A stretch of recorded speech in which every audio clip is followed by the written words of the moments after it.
Hi everyone, this is Jen. Welcome to my channel. Today we're going to be making this cute little purse. We made the larger version in the last video. So to make this, you're going to need a piece of cardstock that is 3.5 by 8.5, two side pieces that are 3 by 3. These are the trim pieces and they're 2 by 3.5, and these handle pieces are 1/2 inch by 7 inches.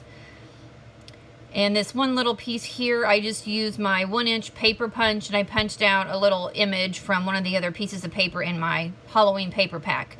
So on the 8.5 inch side of your main body of your purse, you're going to score it 3 1/4 and 5 1/4. And these little pieces here are the side pieces. But what I'm trying to explain in this part of the video is if you have a piece of paper that has a strict pattern, this might not be the project for that piece of paper because you have to flip over when you're folding over your purse right here. When you flip it over, your image would be upside down. So you want to really save this project for those pieces of paper that don't have a certain pattern. Now on these 3 by 3 pieces, you're going to score at 1/2 inch on 3 sides. Obviously, since it's a square piece, it doesn't matter what 3 sides, so just get that done. Then on the 2-inch side of these trim pieces, you're going to score at 1 inch. You're just scoring it straight down the middle. These are the handles, and they are 1/2 inch by 7. You're just going to score down the middle of these, so 1/4 inch right down the middle. This one here, I shoved my paper over to the right-hand side of the scoreboard because it's easier for me to make these smaller score marks with the paper on that side. So essentially, if you shove it over to the right-hand side, you're going to be using that 11 3/4 inch mark to use as your score line. So what we're going to do is put the trim pieces on the top edge of our purse. And I'm just going to use my score tape to align these for adhesive. So you want to put a strip on the both the long sides and then along that score line in the middle on either side so that it'll adhere to both sides of your paper. And once you get that done, you can remove the adhesive backing and apply it to your top of your bag. Now this is a step that you don't have to do, but it just gives it a little bit more of a finished look if you put some kind of a trim on it. And I love using glitter paper. You could also emboss if you have an embossing embossing folders and an embossing machine. You could emboss these trim pieces and give it a little extra touch. That would be a good idea. So on these side pieces, you're going to cut out the 2 little corners that were made when you scored it. You do not need those, so cut those out. And then we'll grab our adhesive and we're going to apply it to the right side of the paper, or the pattern side of the paper, on those 3 flaps. And I just align my score tape along the scored line on the flaps. You have 2 side flaps and then a bottom flap. And we will remove the adhesive backing from the bottom flap first and put the sticky side down and press it against the middle section of our purse. And I just I get down to table level so I can line everything up, and then I press it down and burnish my adhesive a little bit more once I get everything lined up. So now we'll just install our sides of our purse. Take the adhesive backing off. Line up our score lines to the edge of the purse. And then basically this is the body of the purse. You're done.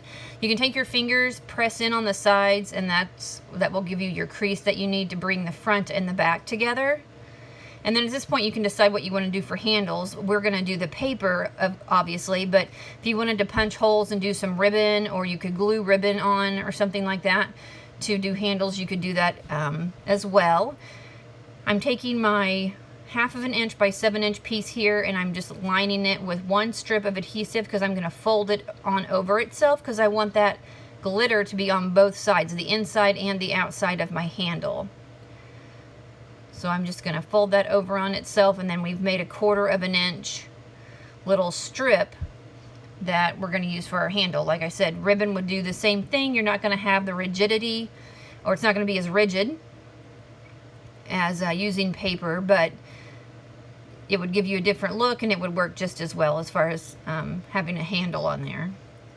So this is 1/4 inch score tape. I'm just putting 1 little strip down through there. Once again, folding it over on itself. And then you can use glue to apply these handles. Sometimes when you're gluing things to glitter paper, you need to use a little bit stronger adhesive because it doesn't want to stick sometimes. So what I end up doing is I put score tape on here, but it doesn't hold very well. So I don't believe I do it in the video, but after the video's over, I actually go and I hot glue these handles onto my purse just because they started to come off. So anytime you're gluing anything or attaching anything to glitter paper, especially glitter paper to glitter paper, you just might be aware you might need to use a little stronger adhesive, or different adhesive rather. I mean, this score tape is super strong, but it doesn't get in the grooves and stick to that glitter paper like it should. So we're just going to go ahead and attach the second handle, just eyeballing the placement of that so that it's even. And then we're going to grab our little embellishment piece that I used my punch on. I just punched out a little circle image from one of the other pieces of paper from my Halloween paper pack. And putting some foam tape on there, I'll just attach it between those handles on the front. And now for the closure, what we're going to do is grab a piece of Velcro. I have a long strip of Velcro. I just cut off a piece about 3/4 to an inch, 3/4 of an inch to an inch. I place one side on the back, it has adhesive on it, and then I line up my Velcro. I will place my front and my back sides of my bag together, and then when I separate them, everything's lined up. Now, this is one of those things that also sometimes needs a little extra adhesive, maybe some glue, hot glue. Just a heads up, you might have to use something extra, but that's the project for today. Thanks for watching, and we'll see you next time.